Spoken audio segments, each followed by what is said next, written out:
Hello, everybody, and welcome to a very special episode of Clubfittingchronicles. My name is Josh, joined here with Gene and a very special guest, Doug. Gene, Doug, would you like the to guy in the introduce middle. Doug? This is the guy who we've been mentioning in prior episodes, and he and you have been emailing quite a bit. Yeah, I went back and counted. I think we have 65 emails. Um, we have probably talked on the phone for 3 hours, 4 hours. And then we broke bread together in a restaurant in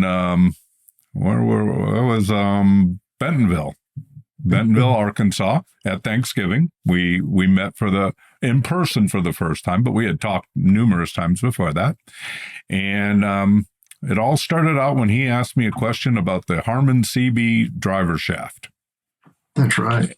And so we're going to talk to Doug. He's going to share his fitting stories. But first, yesterday I was playing golf at Las Colinas. Josh was somewhere behind me, hopefully not trying to hit into me. He never did. And there was met a guy on the first tee, and he was so excited because he was playing with his brand new clubs. He had gotten custom fit. And then he started telling me all these stories about his custom fit clubs, like how the guy went into the back and changed the kick point on the shaft. And my mouth just, don't say anything. You can't change the kick point on a shaft. It doesn't. No, don't say it. And then he pulled out his 8-degree driver, which he hit 25, 30 feet off the ground.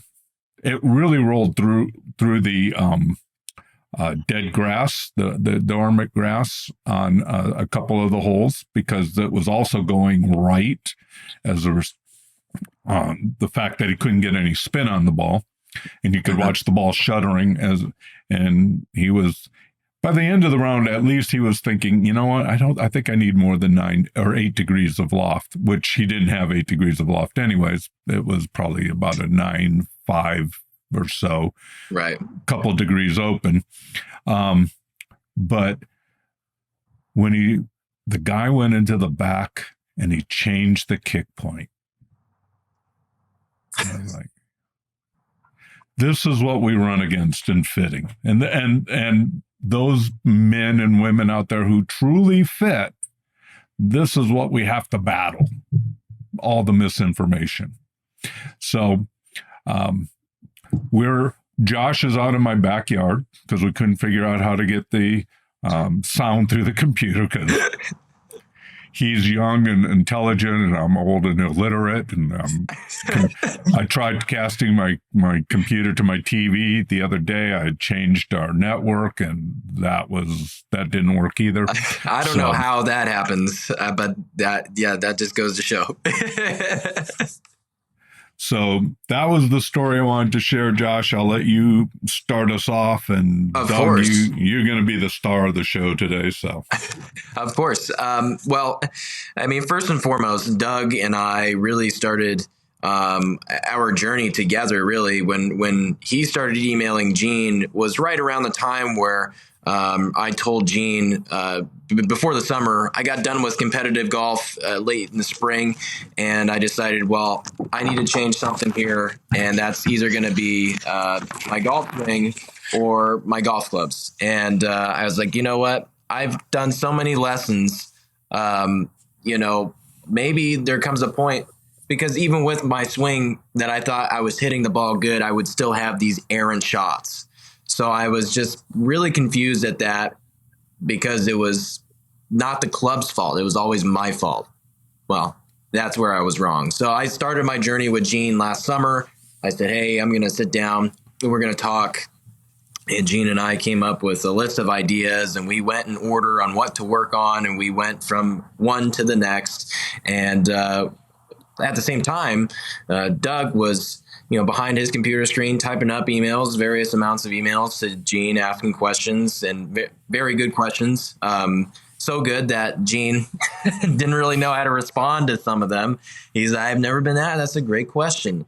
And it's really, I love to hear that because the importance, as Doug will share with you, of knowing what your club is going to do and what a certain thing on a golf club does is extremely important. And I've preached it enough on this podcast for people who have listened to know that I genuinely mean it is important. And it's something that has changed my game completely. And I'll let Doug get into his experience and how it's changed his game here in a second. But it's dropped my handicap significantly. And Gene has mentioned before, and I really was a scratch golfer hidden in an 8 handicap body. And there are simple things that I could have changed if I didn't see Gene or I didn't talk to him about anything. There's simple things that could change if I went to a swing coach or if I went with a coach and I worked at it and whatever the case is. But I did it in such a fast amount of time. I learned things about the golf swing on top of learning about golf clubs. So it's like they go hand in hand. And I highly recommend people to do your research and read and share our podcast. Because really, I mean, I'm not spitting sunshine. Gene really does know what he's talking about. And I tell so many of my friends and so many people that I golf with, things that I learned from Gene, and they kind of give me this look like, really? That's not what I heard at such and such, or, like Gene says, the misinformation, it really is. It's a big issue. And even some of my friends that are great golfers, amazing golfers, and I'm saying D1 level golfers, right? And they have a chance to play professional tour golf. These are future tour golfers. I'll tell them something about a golf club and they'll look at me and they go, well, that's not what I was told. And I quite literally, I don't say anything else. I just say, well, look it up. And sure enough, they'll do the research and they'll come back to me and they'll say, oh, well, yeah. And then even one of my buddies, Cole, was really big on when he saw lead tape on my clubs. He looks at me and he goes, what? Why? That is so freaking cool. Why do you have all that lead tape on there? That's awesome. That looks freaking sweet. I want that. And I'm like, well, do you know what that does to the club? And he goes, well, no.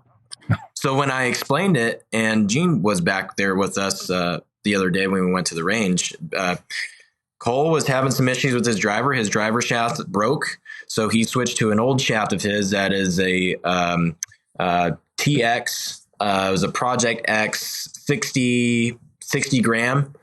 And beforehand, he had a 75 gram TX or 85 gram, something crazy like that. And so what I did is I took a slab of lead tape and put it onto his shaft. And he said, well, I'm also duck hooking it. I just can't get a feel of the head whatsoever. So I put weight on the heel, or excuse me, he was slicing the heck out of his ball, and he likes to hit a draw. And before, when he would hit it bad and try and feel a fade, he would hit a hook. And he's like, I have no feel of the club, whatever, yada, yada, yada. So I'm like, well, feeling your club, you need a little bit more head weight. So I put a slab of lead tape on the heel of his club, and he started hitting these just butter draws. I mean, they were just butter. And Gene, you saw them. I mean, they were just absolute money. And then he changed his grip, and that changed everything. And exactly. So it's like, it's seriously, the little things matter, man. And it's just such a highly underrated skill to have as a golfer, is to have an understanding of not only what your club is doing, but what the club itself is. You ask somebody, what does your 7-iron do? They look at you. Well, I don't know. Some golfers just hope and pray, spray and pray. That's their golf game, is spray and pray. But as Doug said before the podcast, he knows what it's going to do now, and that's the difference. That's the game changer, is knowing what it's going to do and trusting it. Golf is all about trust, and it's all mental. And if you can't trust your clubs, you're not going to score. Yep. You're just not. So, first question that we had Doug studying for was, since you have the list in front of you, Josh. That's right. Was blowing away. It did blow away. If you saw that, it did blow away. But so how long have you been playing the game? What is your history? And how often do you play golf? And what are your goals? What do you try and shoot for? Yeah, so I have to be honest. So I've been playing a long time. So at 39 years, and the reason I started is kind of a funny. I played quarterback in college, and my quarterback coach Ron Brown, one day after spring practice, he said, "Doug, you need to learn how to play golf." And I was like, "Coach, why do I need to learn to play golf?" He said, "Doug, you need to learn to control your emotions." I was kind of intense. I'm like, "All right, yes, sir, I'll do it." So I got a set of clubs that, summer, learned how to hit it far. That's really, I could throw pretty good. So it was just about hitting the ball far, right? And but then I learned to love it. The guys that I would play during the off season, and so that's been a long time. That's when and then I got better over time. Practiced at it a lot during the off season. I just fell in love with the game. So I fell in love with the game, and I fell in love with it because it was so hard.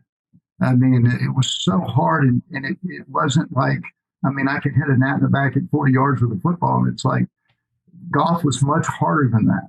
It was much harder than throwing a football, or playing the game of football. And then, so it became,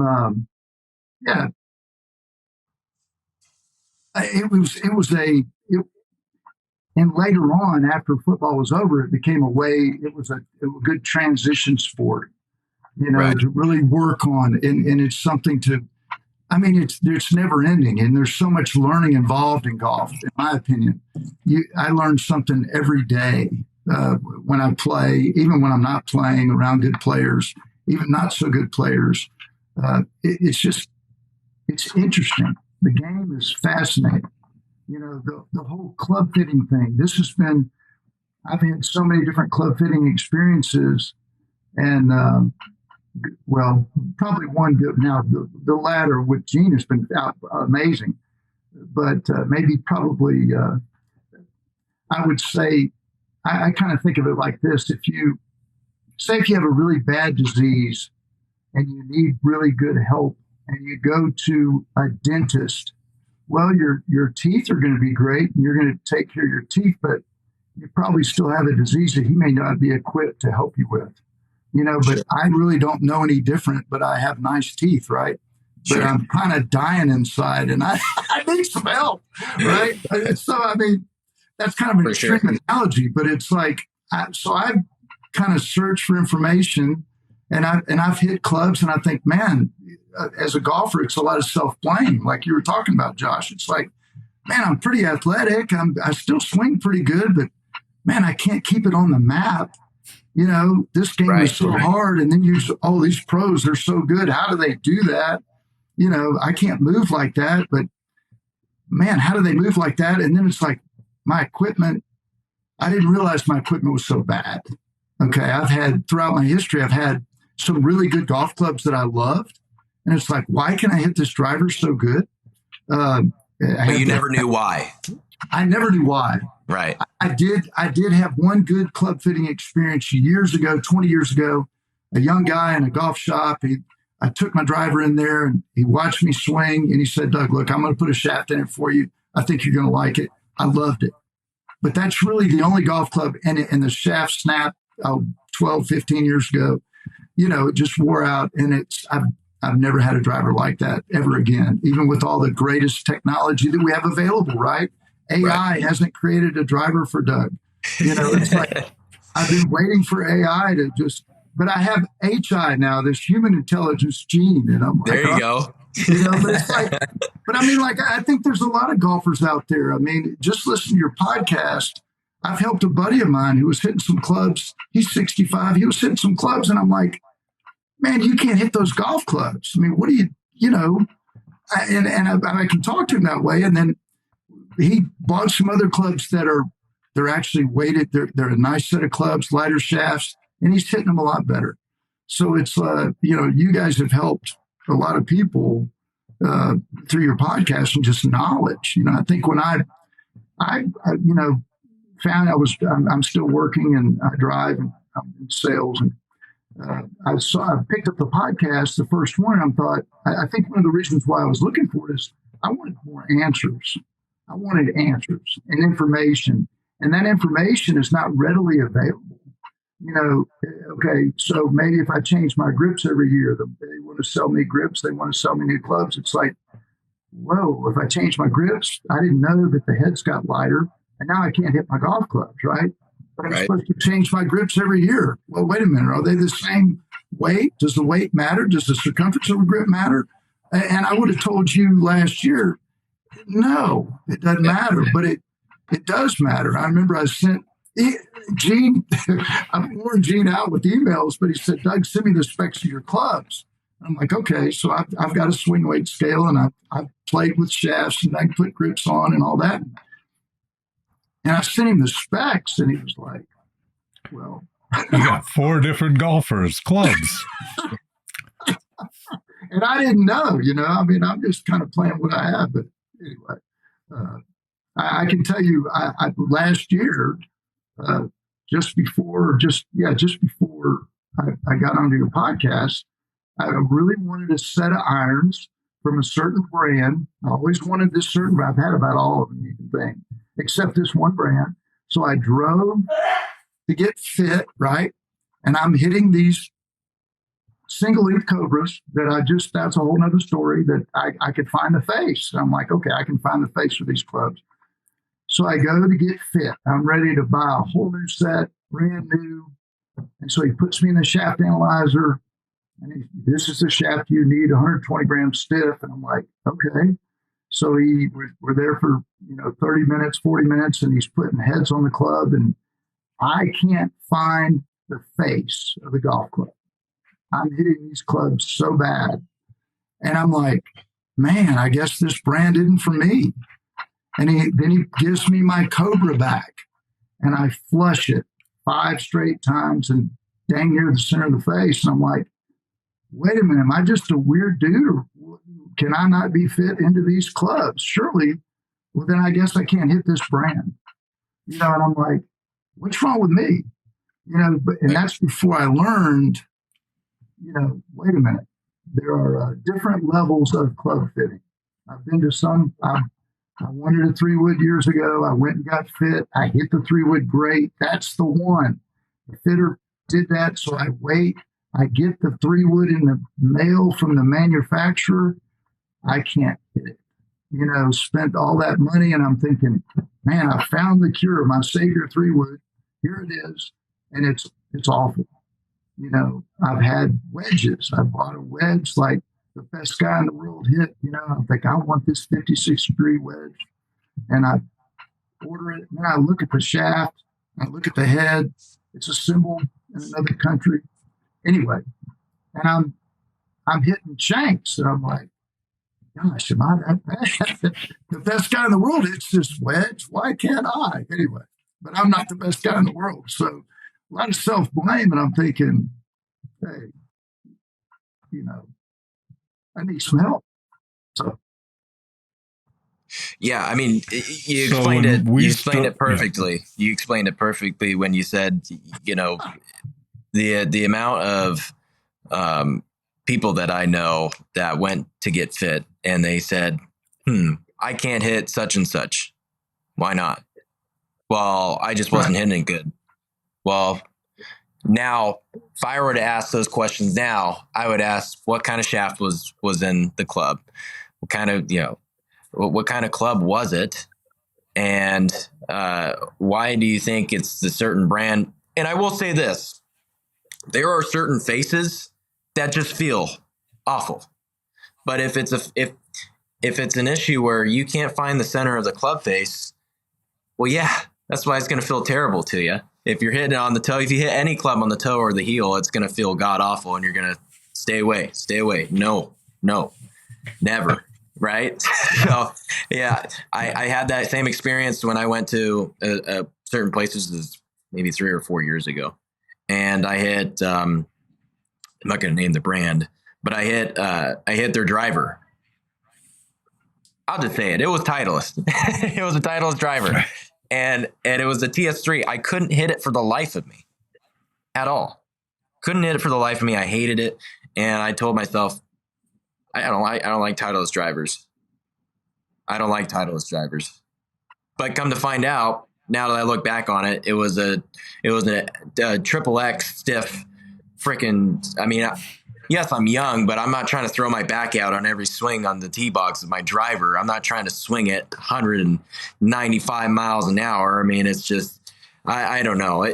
It's stuff like that kind of I laugh at now, and when I hear it from you, it just, like I said, you summed it up perfectly. That's exactly how a lot of people are, and that's the whole point of this podcast. Really, is to help people with overcoming that I guess stigma with certain brands and certain clubs. Yeah, and it in my opinion, from what I've learned, it's not a brand thing. It's weight. Yeah, it's the shaft. It's the what you like. You know, you could fit me in any brand if you have the right weight, the right grip, the right shaft. I believe that. So that's just kind of where I'm at right now and what in my belief. So but not many people are able to get fit in those brands unless the fitter is really good. And I mean, Gene and I have spent a lot of time together, and it's like he's answered a lot of my questions, and I'm like, and I'm grateful because you know, I'm keeping the ball on the planet now. It's like right. My irons, you know, it's a great feeling. It is. It's like I think I don't even. Hey, I'm going to work on my swing, yes, but I could go out and kind of beat it around and not. I can keep it in play. Thank you. I'm a 5 handicap.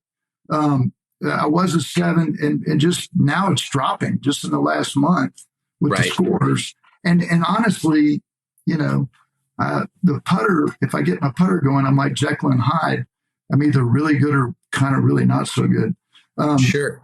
But if I get the putter, you know, I mean, I'm shooting low 70s, and I had 3 putts today, you know, and I shot 74, guys. So it's like now I picked a couple of clubs. I overclubbed a couple of. I got behind a couple of holes, and you can't on this little course I played. You can't be above the hole. You know, it's not good to be above the hole. So that was a decision with the club, but I'm still learning my clubs, and it was 45 to 50 degrees and 10, 15 mile an hour winds. But I'm cool with that. You know, it's like that's golf, right? Mm-hmm. Yeah, I'm excited. If everybody had really fitted clubs, they'd be a lot better, no doubt. I mean, I played with some guys that had rental clubs, and one guy I think he's a better golfer than me, and he had rental clubs, and it's like he'd smoke a drive and then hit an iron out of play. You know, and I'm like, I didn't say a word, but I'm like, I'm so glad I brought my clubs. Right. Because, you know, it's like, if I rented the clubs, I would have probably done the same thing, you know, because it's that big of a deal. And I don't think everybody realizes that. It's like, oh, let's go get fit. Okay, I'll go get fit. I got fit. Yeah, okay, great. Well, you can't hit those clubs, man. I mean, anyway, you've seen it, y'all have seen it, but I'm more aware now. When you go through the process, it's pretty eye opening. So, getting to process. Okay. You emailed. We went back and forth. We talked. Yes. I offered. Do you want me to send you some demos? You sent me some video. Yes. And I watched the video, and then I asked you questions about the video. Yes. And stuff like that, because it's really hard to see ball flight on a 4-inch screen. But, you know, so we communicated, and then I sent you some clubs. Yes. And describe what you learned, because all the clubs were very similar kind of in setup, but there were some major differences between them. Yes. So how did that process play out versus what you were used to in Okay. the past? Yeah. So I think, okay. So Gene sent me six irons. I believe that was right Yep. initially. Six irons with different weighted shafts. They all Yep. had different weighted shafts. I don't know about the grips. Maybe they were close. A couple of the shafts were longer than others, right? Right. Because we had talked, and that was one Yes, of the that's exactly questions. right.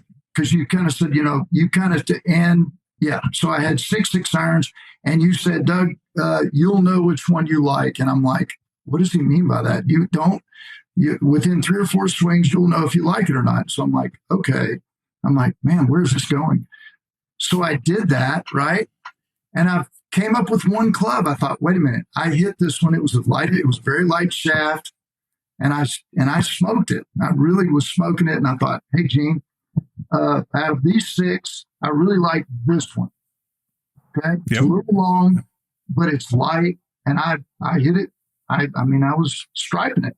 I'm thinking, okay, it's a light graphite. Hey, whatever, I don't care. Sent him that club back. We sent them all back. And then Gene made it really hard for me. He built me 3 6-irons that were kind of in that category of what I liked, right? And so I had 3 6-irons, and he sent me counterbalances too with the grips drilled out. Yep. So he's like, all right, Doug. So, and I'm looking at this, and I'm like, okay, come on now. I'm about the skeptical Doug.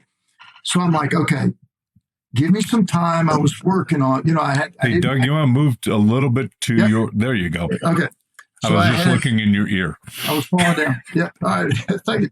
So I had 3 clubs, right? 3 6-irons. And Gene said, just don't get out there and hit one of them a million times and get used to it. And of course, that's what I do. I can kind of learn how to hit one club and get pretty good with it once I learn it. But that's not really golf. You get one shot at it. I get one, okay, Gene. So I hit the first, there were 3 6-irons. One of them was very light. It was a steel fiber, 80 grams. And I'm looking at it, and it's a regular shaft. I'm like, man, wait a minute. Regular shaft, it's got a pretty stiff tip. Couldn't hit it. Didn't like it. Then I had the 85 gram Nippon, another 95 gram Nippon. I hit both of those. Well, I put the weight tape on them. I kind of looked at, I got them, I don't know. I think if we swing weight them D2, D3. And so I played with the swing tape till I hit the face, and I liked both of those. It was between the 85 and 95 gram shafts. But I had discounted the steel fiber altogether. And then Gene said, okay, now do your counterbalance. I'm like, oh, and the grips were slightly different sizes. One was a standard grip in the steel fiber. One was a built-up grip in the 85 or 95. Anyway, they were similar grips in 85, 95. Then we went to counterbalance, right?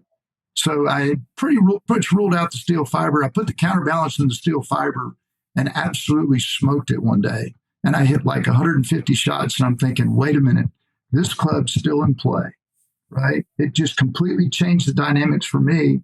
And I learned I like weight in the hands, and I didn't know that.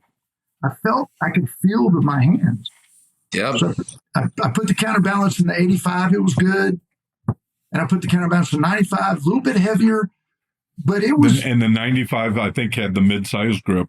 That was the white mid-size grip that we talked about a couple episodes ago. It did. And I'll never forget, Gene texted me and said, hey, take a picture of your left-hand grip. This was after. I'll go to that after. Take a picture of your left-hand grip at gripping the club. And it was, I don't know, 8:30 at night. I'm thinking, all right, here it is. And he said, okay, so you grip it in your palm. And I'm like, wait a minute. He said I grip a golf club in my palm. And to me, that was like, no way, dude. I'm pretty a stickler on fundamentals. And I'm like, dang, he's right. No, I'm gripping at my club. And then it just made me aware of the face moving around. I throw with my right hand a lot. And, and the club was moving. So I had very little face control, right? I mean, I could get it beat anyway. That's a whole nother story. So I worked on my grip. But anyway, back to the clubs. I had a hard decision, really. He could have built me a set with any 3 of those clubs. And I think I could have played really well with any of them. I mean that. They were all three of those golf clubs I could play with. And then I finally decided I went out and just hit one shot with each club. Okay, one shot. I got one shot, for all your work. And the 95 is the club. The 95 gram shaft was, I just picked it. I picked it because I felt it was the one I could kind of go after and count on. But I could count on all three, Gene, to be honest with you. So that's how I picked the 95. And to be honest, if you would have asked me, Gene, which one am I going to pick? I would have said the 95. But see, the cool thing though, Gene, is you didn't. I don't. Yeah, it wasn't like you directed me. You let me come to that. And I think that's an important part of fitting is like an ownership, right? It's like, no, I like this one. This is the one I'm going with. Now, 10 years from now, I know there's a shaft I can go to as I slow down, which is exciting, right? Yep. So that's the cool thing about golf. And so, but I do like the current, I like the bend points of that shaft, whatever, the profile of that steel, the light steel, I do like it. So yeah, that's how I made that decision. And then, of course, Gene then built the clubs based off that. And I'm still learning them too, the clubs. It's like I played 5 rounds, but I'm not missing left. That's the thing. I'm used to missing rope hook left, flip roll left, and it's not doing that. Right. And I can move the ball left to right. And it's like, I've never really been able to do that with confidence. Now, I mean, I hit a couple shots today and moved it just off the rip. Yeah. It's like, I want it to go left to right. It's going to go left to right,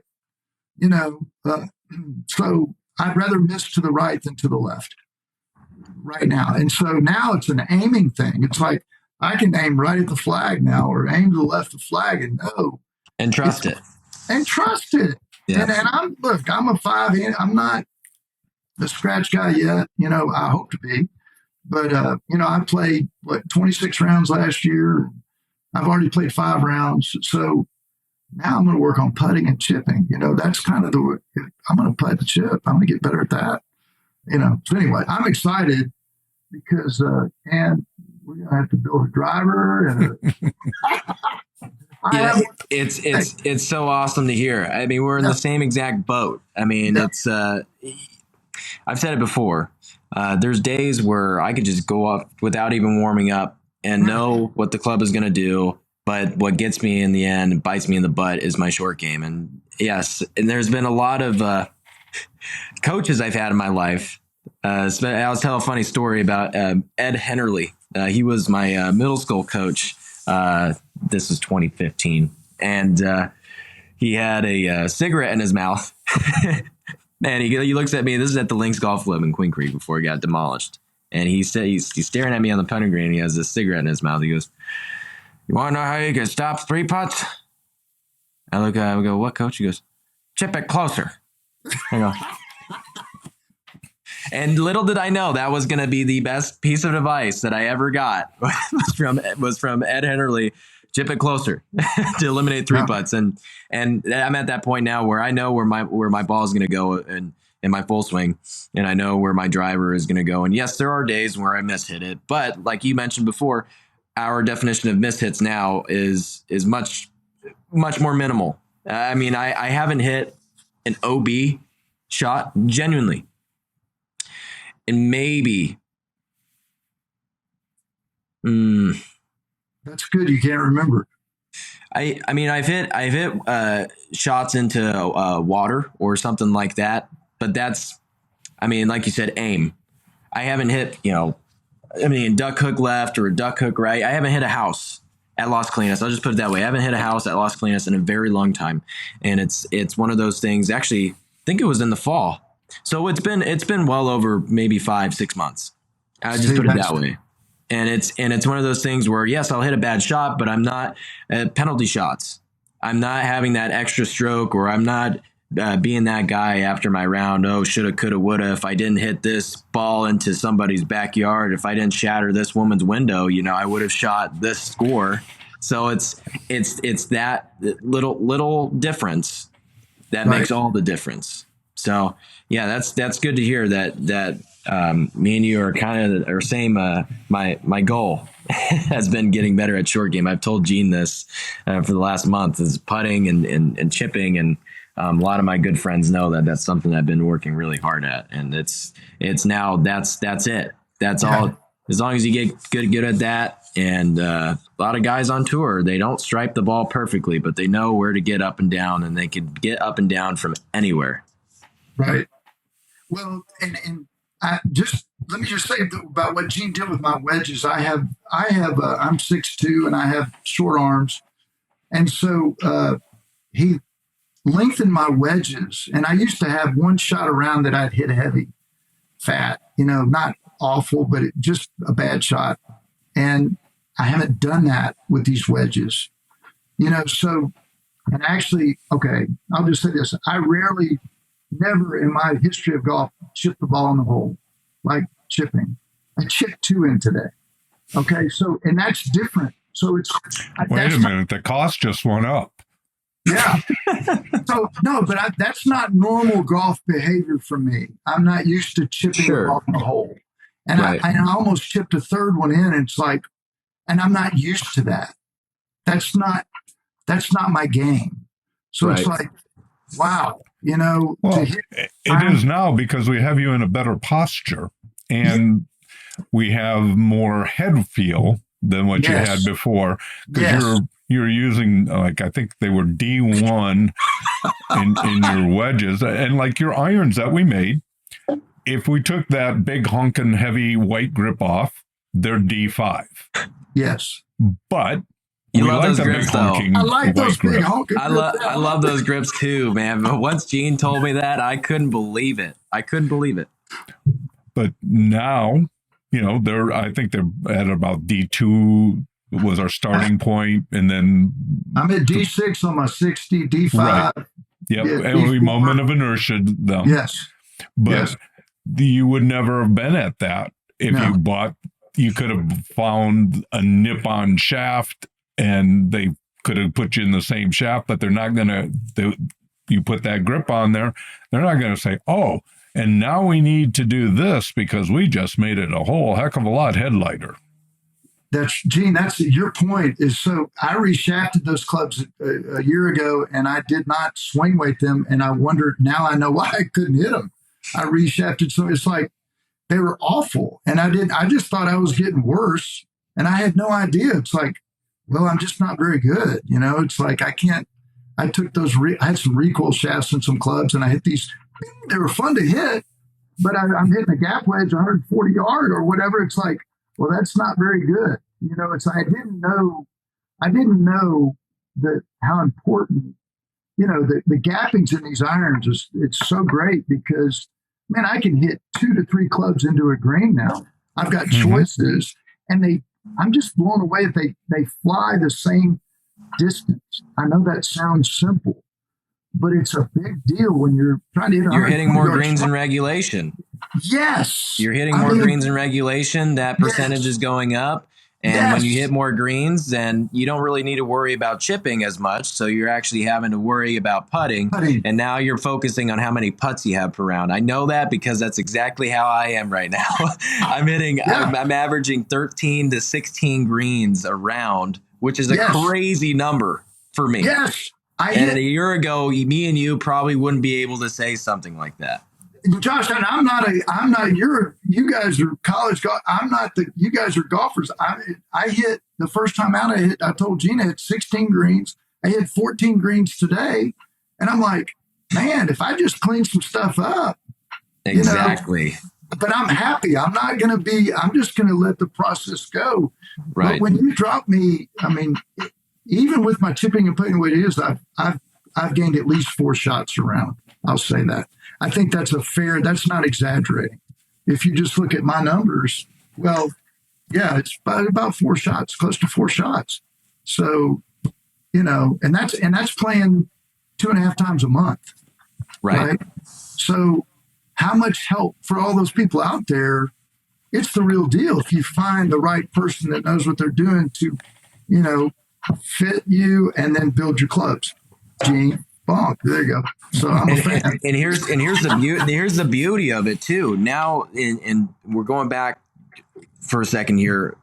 Since you got fitted with your irons, now you have these numbers, because I take stats every time I go out and golf. I take stats: greens, fairways, up and downs, how many putts. I've been doing that for at least probably 3 or 4 months, as far as being more consistent with it, right? So I do it every single time I play golf, whether it's during the round, after, or later at night. I'll write it down.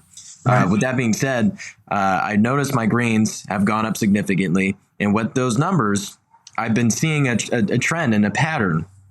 Rounds where I, quote unquote, scored worse were also rounds where I didn't hit many greens. And I know that sounds like common sense to some people, but what that does is it really knocks out questions that people have about what went wrong with their game. Well, I missed greens. Da, da, da, da. Well, what was your proximity around the greens? And if you were hitting the greens, how close were you hitting it? And also, when you were missing greens, how far off were you from hitting those greens? Because now you're going to look at your putts. So, okay, for example, I hit 11 greens last week or 2 weeks ago at Colinas. I shot a 75, which is I underperformed.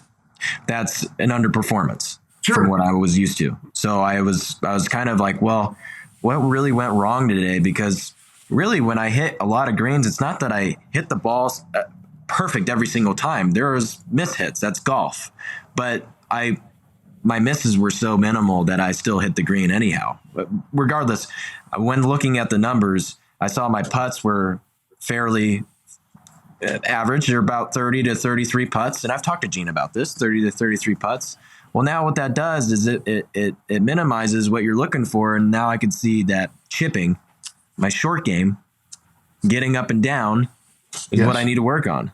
Yes. So it automatically, it's a game of elimination, process of elimination, just from seeing your stats and your numbers from getting clubs fitted to you. And whether that's a driver, whether that's an iron set, whether that's your wedges, like you said, you lengthen your wedges, you started to notice instantly that you stop hitting it fat or chili dipping it, whatever. So with that, you notice you started hitting more greens with your wedges. Yes. And from what you're saying, you hit your driver far enough to where you have a wedge into a hole, a par 4. Yes. You want to take advantage of that. I can't tell you how many guys I know who hit it a mile but can't wedge it worth of crap. I know, because that's me. I don't hit it a mile, but I hit it to where I have a wedge in a par 4, and I can't get it. And when Gene and I did the whole MOY thing and we weighted my wedge, I started hitting more wedges into greens, or at least my proximity to the hole was much more tighter, because I could hit a green in my wedges beforehand, but I'd be having a 45-foot putt where I'd be leaving myself crazy look into a hole to a pin location that is extremely easy from 75 yards. And the greatest players who ever played the game will tell you the game of golf is played 100 yards and in. Yes. And that's the truth. But when you're hitting 13 to 15 greens around, that's pretty dang good. That's fun. It's pretty nice. It is fun. And it just because you have the clubs that fit you. Exactly. That's it. I mean, no, that's the clubs fit me. I mean, it's like it's easy. And so now I need to work 80 yards and in, 50-yard shots. I can do a lot of that in my backyard. It's like, that's where I'm at. It's like, let's work on those shots, because those are scoring shots, right? If I can get that, and my putting's not bad. It's not great. But it's good enough to, even when your putting is off, you can still score. I made 4 birdies today. I had 3 putts, but so it has potential. I'll say that. 100%. Yeah.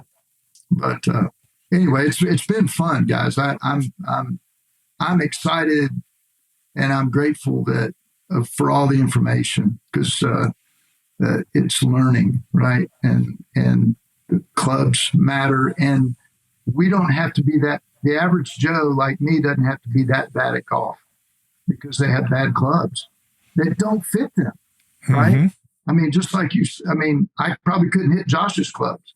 I mean, Josh Even couldn't before- hit yours. you don't like my Exactly. counterbalance. Yeah, you don't like counterbalance. It's like I remember when Gene brought me your clubs one day to the course. He said these are his clubs because Gene was like, maybe let's see if you like counterbalance. Let's see if you like what they feel like. I grabbed him and I instantly touched the grip and I said nope. There you go. No. Right, there you go. And that's cool. And we're Right. anatomically we're different, right? But that's the beauty of it. Exactly. Yeah. I mean, I don't think one set of clubs is going to fit everybody. No. Anyway. And that's where asking the questions that I would ask you that you go, I don't know. Let me think about that.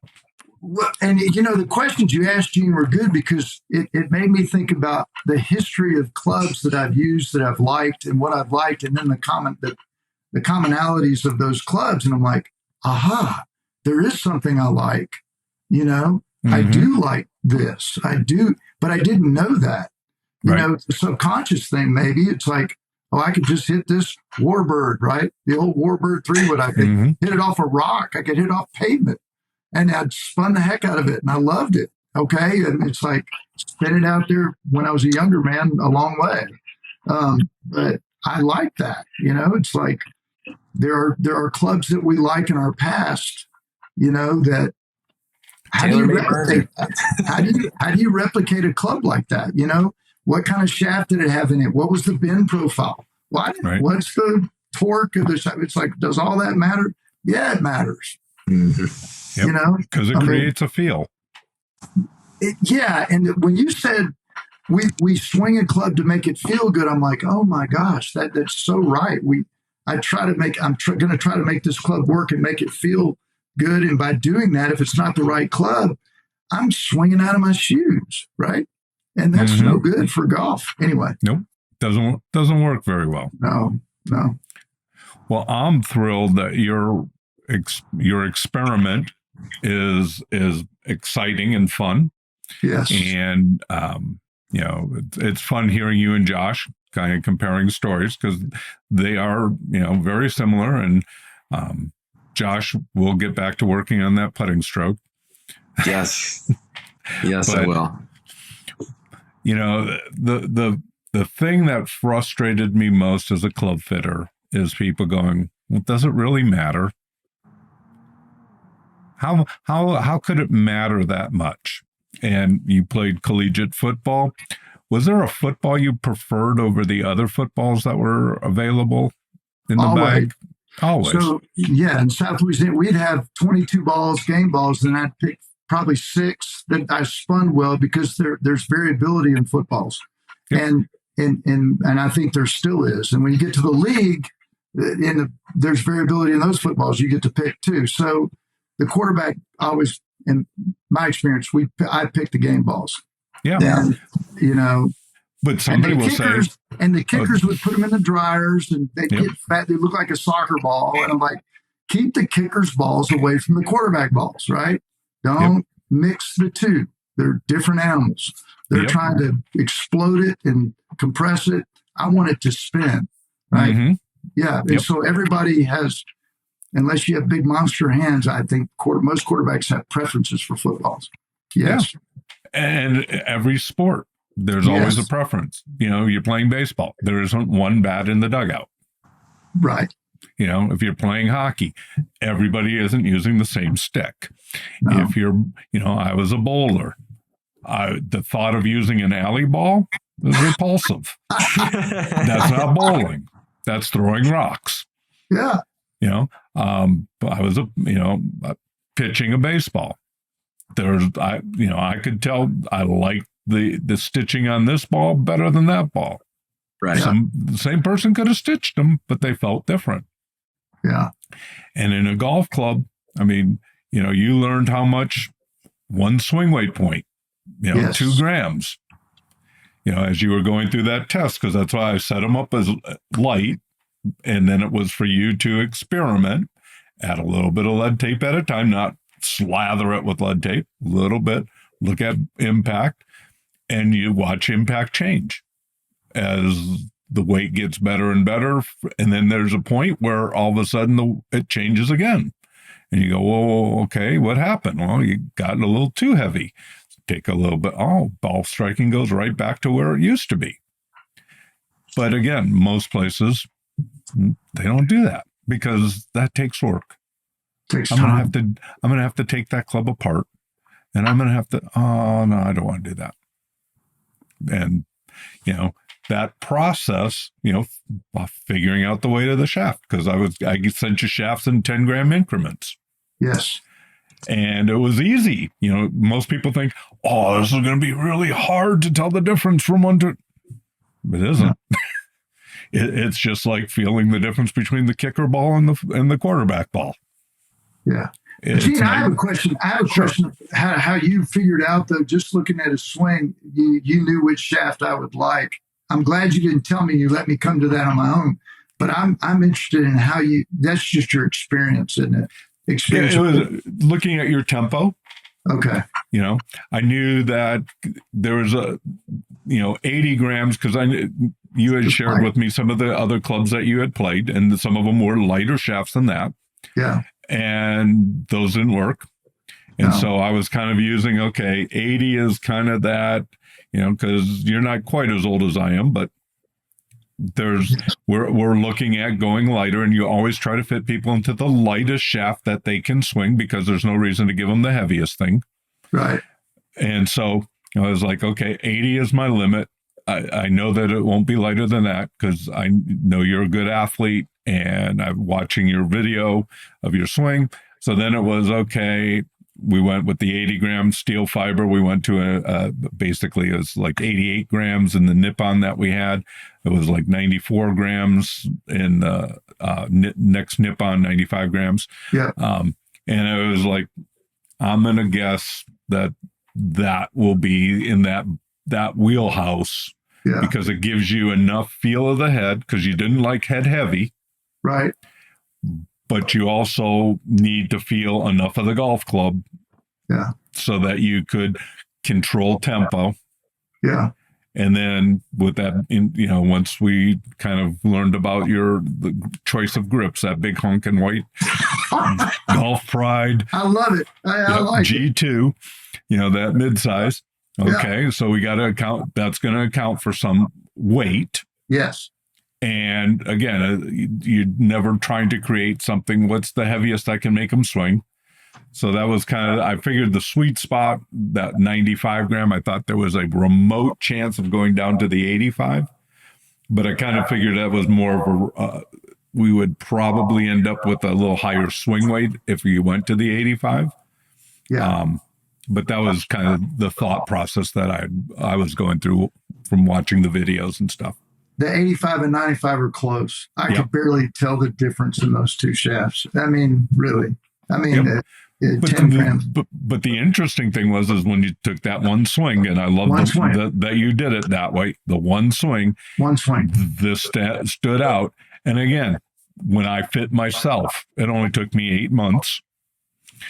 And I would do one swing with each club each day. And pretty soon I had eliminated, and I had gotten down to, there were 2 shafts that I liked. One was the 85 gram nip-on, and the other was a 95 gram nip-on. Yeah. And I went back and forth, and I finally went with the 85, because I was just, and I would keep my track of how first swing when I walked through the door, no warm-ups, fresh out of the car. That was I hit that one probably 75% of the time, where the other one I was like 65%. And I said, that's enough. That's enough of a difference. And again, this is absolutely not a practice swing, not a just walked into the shop, picked up the club, bang. Yeah. And then I would come back later and hit the other one. I didn't even hit them repeat, one after another. And then, but that was a big learning when you told me not to go out and hit 100 shots, because I'm grateful that my body doesn't hurt when I swing, and it's fun, but it's not really good for golf. If you think about it, it's not. It's good for the driving range. Yeah, but it's not golf. It's like, and you can groove. I can groove. It's not a way to practice. It's really not. So anyway, I'm that was a learning too. That was a big learning that I appreciated. It's like one shot. This is it. Yep. For all marbles, you know. Does it perform or doesn't it? Yep. You know, and it's not. It's the equipment, guys. It's the equipment, and enough of the self blame. Yeah. Well, I have Ernie now in Taiwan, who is starting to go on a journey of learning about golf clubs and fitting and stuff. And, that was his question, kind of was the chicken and the egg question. Which do I do? Do I get lessons first or get fit first? And he's been playing for a little bit. And I said, well, if the club fits, it will help, because his comment is he comes way across from outside to inside with an open club face. That's his move. And I go, well, that tells me it's one of two things. Either the club is too heavy for you, because when you have something heavy, you never swing it away from you. You always swing it in, or it's too light and you can't feel where you're swinging it. And, it boils down to how does the body react to things? And we had that conversation, talking about, just the athleticism of the golf swing, the golf club, from a length standpoint, like with your wedges, I could, once we met in person and looking at those wedges, I was like, dang, these are shorter than mine. And I'm not 6 foot, but I need to get in a more upright posture. That helps my lower back. It's easier for me to hold that posture because I'm old. And that allows me to swing through and make good contact with the ball. Sure. And yours were even shorter. Yes. And so I was playing, I could play on my knees, to get on my knees. And play you could. Yeah. It was great for if you were in a bunker and the ball was, your feet weren't able to be in the bunker, you could kneel down and the club wasn't going to be too long. You weren't going to have to choke down on it. Yeah. I mean, it matters. It matters. Oh. But I don't know if you want to carry a club for that shot, since you only get 14. Yeah. So I'm excited. Those of you listening, again, we're here to help. And if we can help you, let us know. And if you have questions, let us know. We're going to keep tracking Doug. He and I have already sent about 47,000 text messages about a 3-wood. Yes, sir. Yes, sir. I learned today about a driver. And I'm not giving up on my name brand driver just yet. It just, but I'm sure there's better out there. But I was fitted for that driver too. Now, Gene. That's another story. Yeah. I'm not hitting it as good as anyway. We'll just let that. I'm still not giving up on it, but it's not great. Well, there's usually a reason why it's not great. I know. I don't want to condemn it just yet, but okay. So, Josh, you want to close us out? Of course. I think this episode was full of our storytelling and our experience. And I think a lot of people, just from listening to that, and just an FYI, me and Doug had we did not meet each other prior to this podcast. We've known of each other and name dropping, and I've been told, but this is the first time we ever really got together and spoke to each other and shared our experiences. And we both, you talk about aha moments. We had an aha moment together ourselves, and we come to find out we experienced, now mind you, I'm a completely different age from Doug, and Doug is a completely different age from me. We're at two different stages mentally and physically in our bodies, and we still experience the same exact stories in club fitting. And the point of the story was that we got better and we started seeing results. And two different, different clubs and feels, and it's just amazing, really. And people should be stoked to listen to our podcast because it's full of golden nuggets. And Doug, thank you so much for supporting us and listening to us and reaching out. I think it's great, and I think it's amazing that I'm not the only one who experienced this and is going through this experience of actual true club fitting. And I think people out there, your clubs, they're harming you more than they're helping you. And I sadly had to come to the realization that my clubs that I thought were for me weren't. They weren't. And so once again, the way they were set up for you, the heads could have worked, but they weren't set up for you. Right. The weighting, the shafts, right. Everything. Now, in some cases, the heads are wrong, especially drivers, 3-woods, if they're open, close, hybrids. Not enough loft. That was the thing Doug was struggling with. Can't stop a 9-iron on the green because it's a 6-iron. Right. But yeah. Right. Amen. Right. Yeah. It's really just surprising to me how Doug.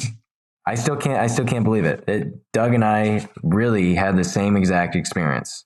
And what's to say one of our viewers can't have the same exact experience that Doug and I had, and that's, handicaps being lowered, more greens are being hit.